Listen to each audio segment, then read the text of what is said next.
کہ امام عالی مقام نے اپنے نانا جی کے ساتھ جو وعدہ کیا تھا، ہم یہ شعر پڑھتے ہیں نا، جس نے نانا سے وعدہ وفا کر دیا، وہ وعدہ کیا تھا؟ وہ وعدہ یہی تھا کہ کبھی حرام نہیں کھاؤں گا، کبھی جھوٹ نہیں بولوں گا، ہمیشہ سچ پہ قائم رہوں گا، ہمیشہ حق کا ساتھ دوں گا، کبھی کسی کے ساتھ ظلم نہیں کروں گا، کبھی کسی کا حق غصب نہیں کروں گا، اور کبھی دین رسول اللہ صلی اللہ علیہ وسلم کے مخالف نہیں جاؤں گا، بلکہ ہر جگہ جہاں دشمنان دین، دشمنان خدا و رسول کھڑے ہوں گے ان سے محاذ آرائی کروں گا۔ یہی وہ وعدہ تھا، یہی وہ سبق تھا جو رسول اللہ نے پڑھایا تھا، اور یہی وہ وعدہ آپ نے میدان کربلا میں پورا کر کے دکھا دیا۔ آؤ بس آخری جملہ سن لو۔ حضرت ابوبکر صدیق رضی اللہ تعالیٰ عنہ کا دور آیا، آپ خلیفۃ المسلمین بنے، ان کے مخالف نہ امام حسن اٹھے نہ امام حسین اٹھے۔ حضرت عمر فاروق کا دور آیا، ان کے مخالف اہل بیت میں سے کوئی نہیں اٹھا۔ حضرت عثمان کا دور آیا، اہل بیت میں سے ان کے خلاف کوئی نہیں اٹھا۔ جب تک حق برقرار رہا، امام حسین بھی اللہ کی عبادت کرتے رہے، اور جب حق ختم ہو گیا، یزید نے حق کے مخالف اعلان کر دیا۔ بے نمازی تھا، شرابی تھا، اللہ کے دین کا دشمن تھا، غزوہ بدر میں برباد ہونے والے اور جہنم واصل ہونے والے کافروں کے لیے وہ نرم گوشہ رکھنے والا تھا۔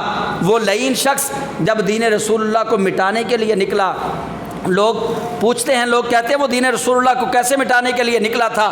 وہ کتے رکھنے والا تھا، وہ ناچ گانے والی عورتیں رکھنے والا تھا، زانی تھا، شرابی تھا، نماز نہیں پڑھتا تھا، لواطت کرتا تھا، لڑکے رکھے ہوئے تھے اس نے بدفعلی کے لیے۔ ایسا قبیح انسان تھا کہ اللہ کی پوری روئے زمین پر یزید جیسا پلید انسان کبھی بھی اس بات کے اعلان کا متحمل نہیں ہوا کہ وہ اتنی نجاستوں کے ساتھ اعلان کرے کہ میں خلیفۃ المسلمین ہوں۔ حضرت امام حسین رضی اللہ تعالیٰ عنہ، آپ کو ولید بن عقبہ نے جو مدینے کا گورنر تھا اس نے بلایا، اس نے کہا کہ یزید نے خلیفۃ المسلمین ہونے کا اعلان کیا ہے، اور اس نے کہا کہ عبداللہ ابن عمر سے، عبداللہ ابن عباس سے، عبداللہ ابن زبیر سے اور امام حسین ابن علی سے بیعت لے لو۔ امام حسین گئے اندر، عقبہ بن ولید کے دربار میں، گورنر تھا۔ آپ نے فرمایا کس لیے بلایا؟ اس نے کہا یزید کے لیے بیعت لینی ہے۔ امام حسین علیہ السلام نے فرمایا کہ میں یہاں تنہا بیعت نہیں کر سکتا، میں مجمع کے اندر اعلان کروں گا جو بھی اعلان میں نے کرنا ہے۔ مروان بن حکم جو عقبہ بن ولید سے پہلے مدینے کا گورنر تھا اور اہل بیت کا دشمن تھا، وہ وہاں کھڑا تھا۔ امام حسین علیہ السلام یہ کہہ کے جب واپس پلٹے نا، تو مروان بن حکم عقبہ سے کہنے لگا کہ ابھی وقت ہے، حسین سے بیعت لے لو، اگر حسین اب نکل گیا نا پھر تیرے ہاتھ نہیں آئے گا، یا بیعت لے لو یا اس کو قتل کر دو۔ مروان بن حکم نے جب یہ کہا تو امام حسین علیہ السلام نے سن لیا۔ آپ پیچھے پلٹے، واپس جا کے مروان بن حکم سے کہنے لگے کیا کہا کہ مجھے قتل کر دے؟ فرمایا تو جانتا نہیں انا حسین ابن علی ابن ابی طالب، فرمایا میں علی کا پتر ہوں، علی کا بیٹا ہوں، تو کیا سمجھتا ہے؟ امام حسین علیہ السلام نے جب یہ کہا تو مروان بن حکم کانپنے لگا۔ فرمایا کسی میں یہ جرت نہیں ہے کہ حسین ابن علی کو قتل کرے۔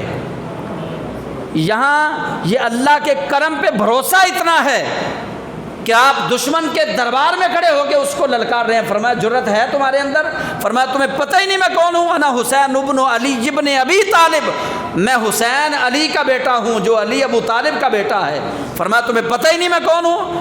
مروان بن حکم کانپنے لگا، عقبہ بھی کانپنے لگا۔ آپ وہاں سے فرما کے نکل آئے، آپ نے فرمایا سن لو، حسین ابن علی اپنی گردن تو کٹوا سکتا ہے لیکن یزید فاسق اور فاجر کے ہاتھ پہ کبھی بیعت نہیں کر سکتا۔ یہ تھا وہ اعلان جنگ جو امام حسین علیہ السلام نے کیا۔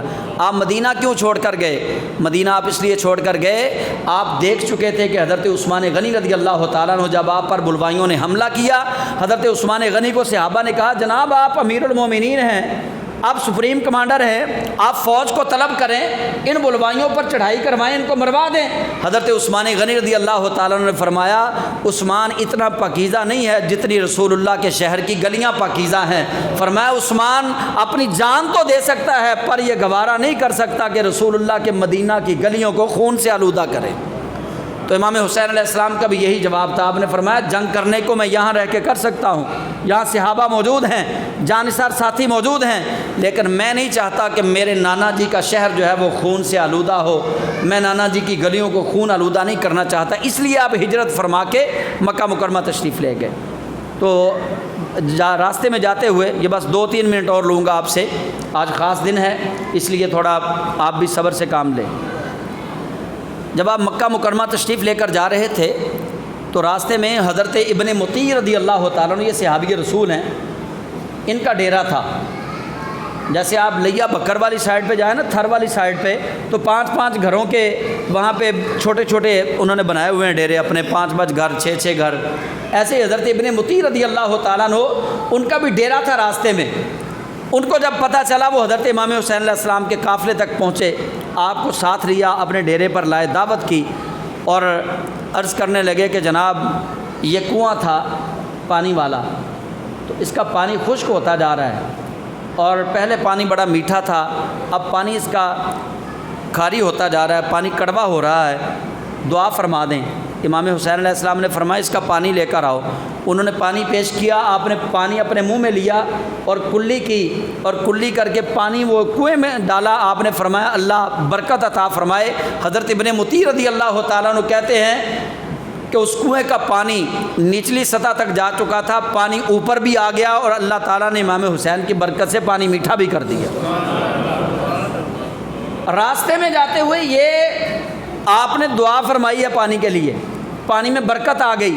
جو حسین ابن علی لوگوں کے خشک کنویں جاری کرے اللہ کی عطا سے، اگر وہ اپنے لیے رب سے پانی مانگتے تو اللہ پانی نہ عطا فرماتا۔ وہاں مجبور نہیں تھے اہل بیت نبی، کربلا کے میدان کارزار میں مجبور نہیں تھے، وہاں اللہ کی رضا پہ راضی تھے۔ آج ہمارے ہاں ویسے ہی کوئی فوت ہو جائے نا، طبعی موت، آپ میں سے بڑے ایسے ہیں، میں بھی ہوں، ہمارے رشتہ دار فوت ہوئے ہیں، ویسے کوئی فوت ہو جائے تو جنازے پہ جب باپ کا اگر بیٹا فوت ہوا ہے تو باپ کو سہارا دینے کے لیے 3-4 بندے بازو پکڑ کے لے کے جا رہے ہوتے ہیں جنازے کے لیے۔ اگر باپ فوت ہو جائے تو بیٹے کو سہارا دے کے لے کر جا رہے ہوتے ہیں۔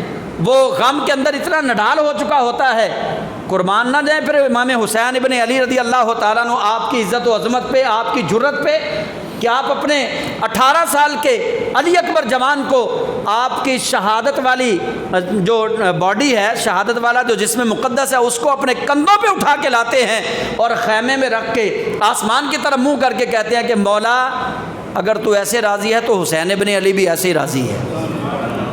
اور محمد کو اٹھا کے لاتے ہیں، اپنے بھانجوں کو، اپنے شہزادے علی اصغر کو لے کر آتے ہیں۔ آپ کو وہاں سہارا دینے والا بھی کوئی نہیں، اور آپ سہارا مانگنے والے بھی نہیں تھے، آپ تو کائنات کو سہارا دینے والے تھے۔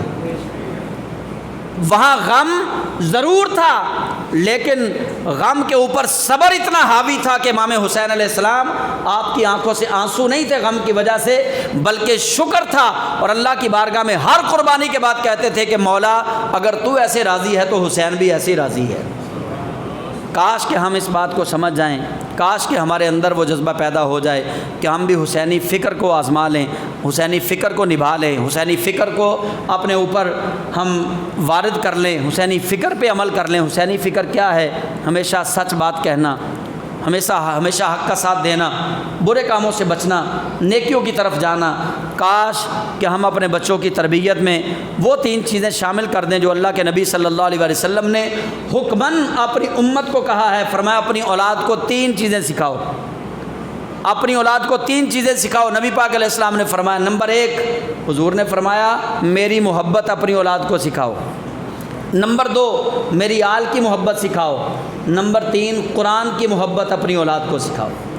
یہ 3 چیزیں رسول اللہ صلی اللہ علیہ وسلم نے حکماً فرمائی ہیں، تو کاش کہ ہم ان 3 چیزوں کو اپنی اولادوں تک منتقل کریں، ان کو سکھائیں۔ اللہ تعالیٰ شہدائے کرب و بلا کی عزت و عظمت کا صدقہ ہم سب کی بخشش اور مغفرت فرمائے، آمین۔